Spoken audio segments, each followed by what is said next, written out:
আমি তোমাদের সৌম্য। আমি আজ এসেছি আবার পুনরায় ভিডিও নিয়ে। হ্যাঁ, কিছু কারণবশত কিছু পরিস্থিতির জন্য আমি ভিডিও দিতে পারিনি আগে থেকে।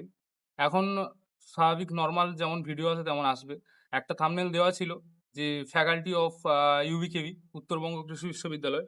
আর আমার আগে যে ভিডিওগুলো ছাড়া ছিল সেই অনুযায়ী মোটামুটি অনেক কমেন্ট এসছে নতুন, যেগুলো যাদের আমার মনে হচ্ছে উত্তর দেওয়াটা দরকার। ঠিক আছে? ফ্যাকাল্টিজ অফ উত্তরবঙ্গ কৃষি বিশ্ববিদ্যালয়, সেই সম্পর্কে প্রথম যদি বলি। হ্যাঁ, তো আমি উত্তরবঙ্গ কৃষি বিশ্ববিদ্যালয়ের একজন ছাত্র।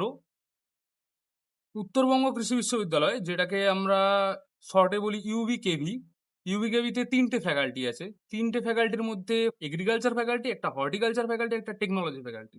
এগ্রিকালচার ফ্যাকাল্টিতে হচ্ছে বিএসসি এগ্রিকালচার, যে হর্টিকালচার ফ্যাকাল্টিতে বিএসসি হর্টিকালচার, আর এগ্রিকালচার ইঞ্জিনিয়ারিং পড়ানো হয়। তিনটে ফ্যাকাল্টি, তিনটে কোর্স করানো হয়। ঠিক আছে? প্রত্যেকটাই 4 বছরের কোর্স। ঠিক আছে? তো যা এর পরের যে ভিডিওটা আসবে সেখানে আমি আপাতত ফ্যাকাল্টিগুলো এটাতে বললাম।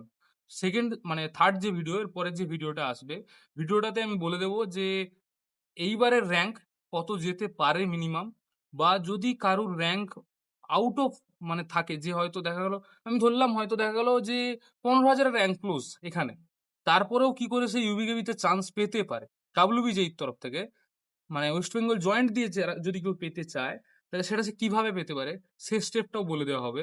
ঠিক আছে? আজ ভিডিও এই পর্যন্তই। যদি তোমাদের কারোর কোনো কিছু জানার থাকে এই ভিডিওতে কমেন্ট করো। পরে আমি নতুন ভিডিও আনবো যেখানে ডাব্লিউবিজেই র্যাঙ্ক কত থেকে কত পর্যন্ত যায়, এখানে এখন কিভাবে পড়াশোনার কি সিস্টেমেটিক কি আছে, বাস এটুকুনি।